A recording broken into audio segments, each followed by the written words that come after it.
Jesus é meu Senhor, Ele é meu ser. Jesus é meu Senhor, é meu viver. O amor que Ele tem lá na cruz se vê. Jesus é meu Senhor, o que é pra você? Alguém me perguntou quem é Jesus. Ele é meu Salvador, morreu na cruz. Ele é meu mestre, livrou-me sim. Eu vou contar o que Ele é para mim. Jesus é meu Senhor, Ele é meu ser. Jesus é meu Senhor, é meu viver. O amor que Ele tem lá na cruz se vê. Jesus é meu Senhor, o que é pra você? Olá, bom dia a todas. Bom dia, Bíblia. Bom dia a todas. Hoje vamos falar sobre o Filho amado de Deus e que veio para nos salvar. Farei algumas perguntas e deixe a Bíblia falar. Citarei alguns versículos e peço que vocês leiam. Bíblia, onde Jesus morava quando criança e quando adulto e com quem? Nasceu em Belém, Mateus capítulo 2, versículo 1, e morou quando criança com os seus pais no Egito, Mateus capítulo 2, versículos de 13 a 15. Depois foram para Nazaré, Mateus capítulo 2, versículo 19 a 23, e quando adulto morou em Cafarnaum, Mateus capítulo 4, versículo 13. Como Jesus tratava seus pais e como era visto pelas pessoas? Ele era submisso a eles e todos gostavam dele e o admiravam. Lucas capítulo 2, versículo 40. O que Jesus teve que fazer para começar seu ministério? Antes de começar seu ministério, Jesus se batizou nas águas e no Espírito Santo e jejuou 40 dias. Lucas capítulo 3, versículos de 21 a 23. Sua idade, quando começou, era de mais ou menos 30 anos. Lucas capítulo 3, versículo 23. Como ele tratava as pessoas em geral? Sempre as recebia, compadecendo-se delas. Ensinava, confortava e curava. Elogiava as pessoas que tinham fé nele. Lucas capítulo 7, versículos de 9, 13 e Lucas capítulo 2, versículo 10. Perdoava seus pecados. Lucas capítulo 7, versículo 44 a 50. Dava atenção aos excluídos. Mulheres e samaritanos eram excluídos pelos judeus. João capítulo 4, versículos de 7 a 9.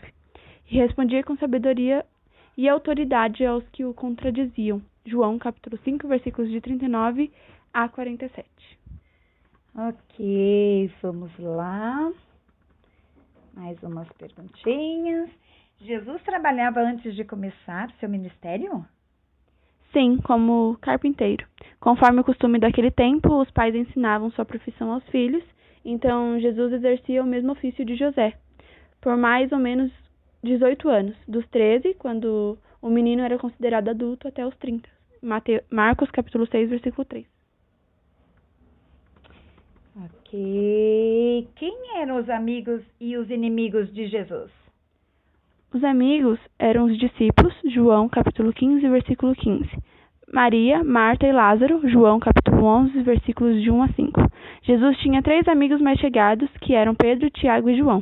Mateus capítulo 17, versículos de 1 a 9. Eles eram bem ousados com Jesus, em termos de intimidade no relacionamento. Marcos capítulo 10, versículos de 35 a 41. E os inimigos, os judeus religiosos. João capítulo 5, versículos de 15 a 18 e capítulo 7, versículo 1. Os principais líderes religiosos, sacerdotes e escribas. Lucas capítulo 19, versículo 47. Jesus se irritava com alguém? Por quê? Com os escribas e fariseus, porque eram hipócritas. Aqueles que conheciam a lei de Deus, mas não as praticavam e criticavam os outros. Mateus capítulo 23, versículos 13. E teve um episódio no templo em que os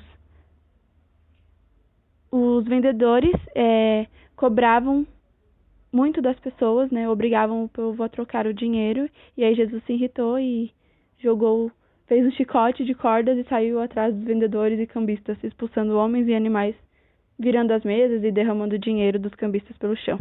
Marcos capítulo 11, versículos de 15 a 18. Jesus mostrava suas emoções quando? Sim, comoveu-se e chorou vendo o sofrimento de Maria e dos judeus quando Lázaro morreu.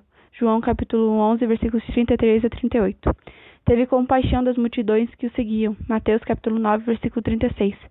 Sentiu pavor, angústia e profunda tristeza quando estava prestes a ser preso. Marcos capítulo 14, versículos de 33 a 35. E ficou decepcionado com Pedro por dormir na hora em que Jesus precisava dele. Marcos capítulo 14, versículo 37 e 41. Se compadeceu profundamente com um leproso. Marcos capítulo 1, versículo 40 e 41.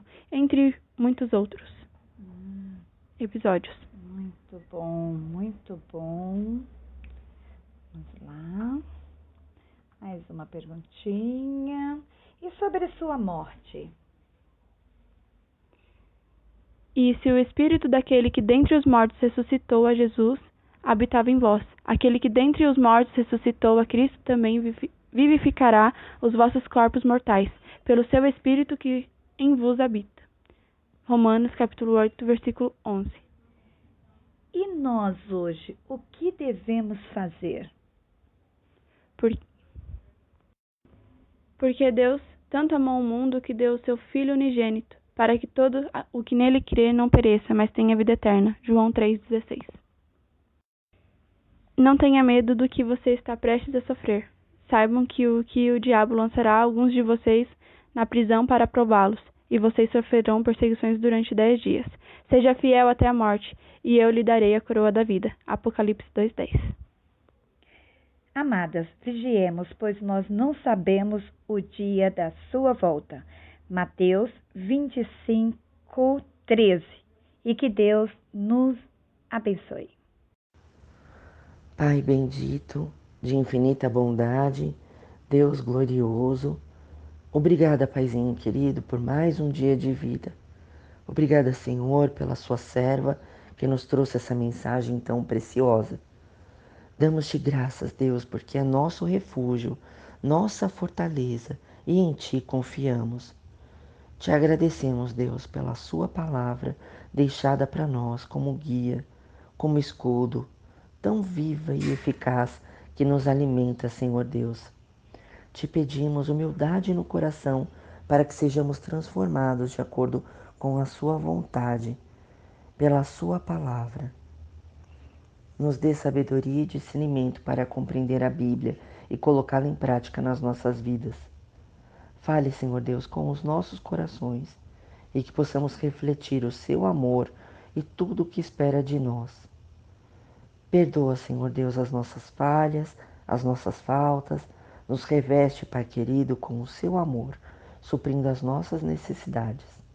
Te agradecemos também, Deus, porque o Senhor é bom e a sua benignidade dura para sempre. Obrigada, Paizinho querido, por tudo. E é no nome santo de Jesus que te pedimos e te agradecemos.